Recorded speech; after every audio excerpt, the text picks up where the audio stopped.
Hello दोस्तों, स्वागत है आपका आज के एक न्यू वीडियो के साथ। दोस्तों, आज के इस वीडियो में बात करने वाले हैं कि किसी भी क्रिमिनल केसेस में अपील के टाइम पे क्या आप नया एविडेंस फाइल कर सकते हैं। ये भी एक काफ़ी लोगों के माइंड में चर्चा का विषय होता है कि भाई जब आप एक जगह केस हार चुके हैं, आप उसकी अपील करने वाले हैं, तो क्या वहाँ पे आप एक नया एविडेंस कोर्ट में पेश कर सकते हैं। लेकिन सिर्फ यहाँ पे आज की वीडियो में बात करने वाले हैं क्रिमिनल केस के रिगार्डिंग। इसको आप किसी और कंटेक्स्ट में ना लेके जाइए कि भाई मैट्रिमोनियल या सिविल केस के रिगार्डिंग। यहाँ सिर्फ हम आपको क्रिमिनल केस के बारे में बात करने वाले हैं कि क्या कोई भी क्रिमिनल केस में अपील करते वक्त वहाँ पे नया एविडेंस को पेश किया जा सकता है, क्या नहीं किया जा सकता। तो आम लोगों के माइंड में ये एक डाउट होता है कि जब भी कोई केस अपील में चलाया जाता है तो वह केस पूरी तरीके से दोबारा लड़ा जाता है। तो ऐसा नहीं है कि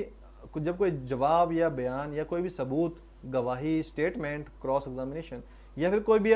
जो मेन तौर पर अगर किसी केस के ट्रायल के दौरान होते हैं, तो अपील में जो गवाही है वो दोबारा नहीं होती। यानी कि अपील में गवाही दोबारा नहीं होती है। और कई बार ऐसा हो जाता है कि केस में फैसला आने के बाद पार्टी के हाथ में कोई ऐसा सबूत या गवाह लग जाता है कि जो केस के दौरान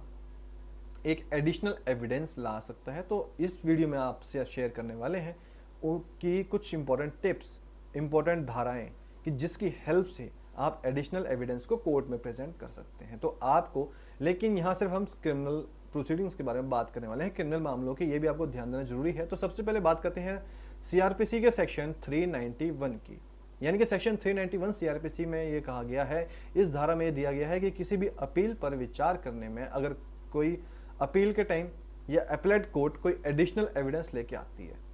और ऐसा कोर्ट को लगता है कि भाई ये जरूरी है, तो वो उस एविडेंस को या तो खुद ले सकती है या फिर किसी मजिस्ट्रेट को इसका कॉग्निजेंस लेने के लिए डायरेक्शन दे सकती है।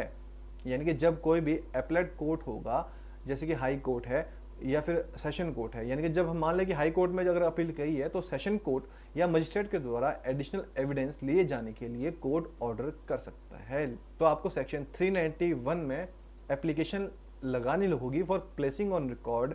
एडिशनल डॉक्यूमेंट्स या फिर एविडेंस। और इस धारा के तहत यह जरूरी है कि जो अपीलेट कोर्ट होगा वो एडिशनल एविडेंस को कोर्ट में लेने के लिए जो क्या पीछे कारण है, यानी कि क्या रीजंस हैं, तो उनको उसमें मेंशन कर सकता है।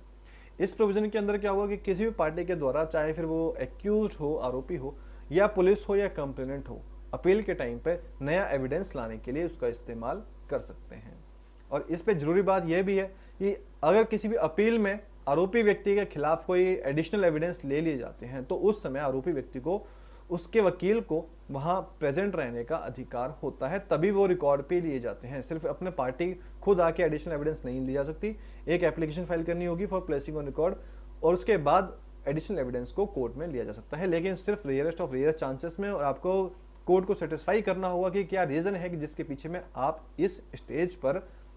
एडिशनल एविडेंस गवाही लेकर आए हो। अब अगला क्वेश्चन हमारे माइंड में आ सकता है कि कब लगाई जा सकती है सेक्शन 391 सीआरपीसी की एप्लीकेशन। यानी कि केस के दौरान अपनी पार्टी में अगर कोई भी एविडेंस लाना चाहती हो या आरोपी व्यक्ति के द्वारा अपने किसी भी बचाव में कोई एविडेंस लाने का, जैसे हम जानते हैं कि एक अधिकार होता है, तो अपील के दौरान एडिशनल एविडेंस लेकर आना कोई आपका स्टैट्यूटरी राइट नहीं है।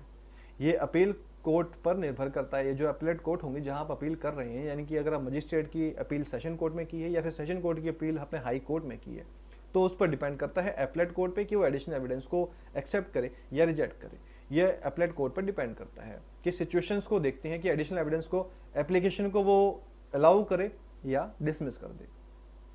अब इस एप्लीकेशन की सुनवाई के दौरान जो अपीलेट कोर्ट होगा उसके पास कुछ मुख्य तौर पर मेन दो बातें रखी जा सकती हैं, मेन ग्राउंड। जैसे कि हम बात करें कि एडिशनल एविडेंस को लाने की कोशिश की जा रही है, तो एविडेंस केस के ट्रायल के दौरान मौजूद था कि नहीं था। अगर माना कि आपने कोई ऐसा एविडेंस था जो ट्रायल के दौरान पेश नहीं किया, आज लेकर आए हो लेकिन उस टाइम मौजूद था, तो वो हो सकता है रिकॉर्ड पे ना लिया जाए, या फिर पूरी कोशिश के बावजूद पार्टी के द्वारा एविडेंस ट्रायल के दौरान नहीं लाया जा सका था for the reasons, genuine reason, कि भाई आप ये जो क्या रीजन था जिसके वजह कि आप ये जो एडिशनल एविडेंस अपील के टाइम पे लेके आए हो, तो आपको डिसअलाउ नहीं किया जाएगा। बस आपको कोर्ट में सेटिस्फाई करना है कि क्या रीजन थे जिसके पीछे अगर आपको कोर्ट पे एडिशनल एविडेंस की जरूरत पड़ेगी। इसमें हमारा सजेशन ये रहेगा कि इस प्रोविजन का आप यूज करके ट्रायल के दौरान की गई अपनी गलतियों को, यानी कि जो भी आपने गलती की है ट्रायल के दौरान, उनको सुधारने के लिए नहीं कहा जा सकता। मतलब अगर हमसे माने कि आपको एपलेट कोर्ट को ये सेटिस्फाई करना होगा, लेकिन तो इसमें हमारा पर्सनल एडवाइस ये रहेगी कि इस प्रोविजन का यूज करके आप ट्रायल के दौरान आपने जो भी मिस्टेक्स की हैं, गलतियां की हैं, आपको उसको सुधारने के लिए नहीं कहा जा सकता। आपको एपलेट कोर्ट को ये सेटिस्फाई करना है कि जिस एडिशनल एविडेंस को आप लाने की कोशिश कर रहे हैं, कोशिश की जा रही है, वो एविडेंस ट्रायल के दौरान पार्टी के कंट्रोल के बाहर था, और जिसकी वजह से ये ट्रायल के दौरान कोर्ट में प्रेजेंट नहीं किया जा सका, और उसके पीछे क्या रीजन थे वो सब आपको मेंशन करने हैं, यानी कि कोर्ट में सेटिस्फाई करना जरूरी है। तो इसीलिए केस के ट्रायल के दौरान किसी भी जरूरी सबूत या गवाह को लाने में कोई लापरवाही कभी ना करें, चाहे थोड़ा टाइम लग जाए जरूर है, लेकिन कोई जल्दबाजी ना करें कि आपसे कोई सबूत मिस हो जाए और उसके बाद आपको रिकॉर्ड पे लाने में दिक्कत हो। हम बार बार आपसे यही कहते रहते हैं कि अगर कोई भी आरोपी व्यक्ति के पास अपनी बचाव में कोई अच्छा सबूत है, तो आरोपी व्यक्ति को ट्रायल के दौरान धारा 315 सीआरपीसी की एप्लीकेशन लगाकर खुद गवाह के तौर पर कोर्ट के पास जरूर आना चाहिए, ताकि आरोपी व्यक्ति जो है वो अपने बचाव के सबूत कोर्ट में रिकॉर्ड पर दे सकें। यानी कि दोस्तों, अगर दोबारा से रिपीट करना चाहते हैं, ये प्रोविजन जो धारा 315 सीआरपीसी का कहना है कि अगर कोई भी आरोपी व्यक्ति के पास अपने बचाव में कुछ कहने के लिए सबूत है, एविडेंस है, तो उसी टाइम धारा 315 की एप्लीकेशन लगा के अपने कोर्ट में को गवाही के तौर पर पेश करें और उस बात को रिकॉर्ड पर रखें, ताकि आपको एडिशनल एविडेंस की जरूरत ना पड़े। इसीलिए अपने जब केस को प्रेजेंट करते वक्त अच्छे से सबूत को इकट्ठे करें,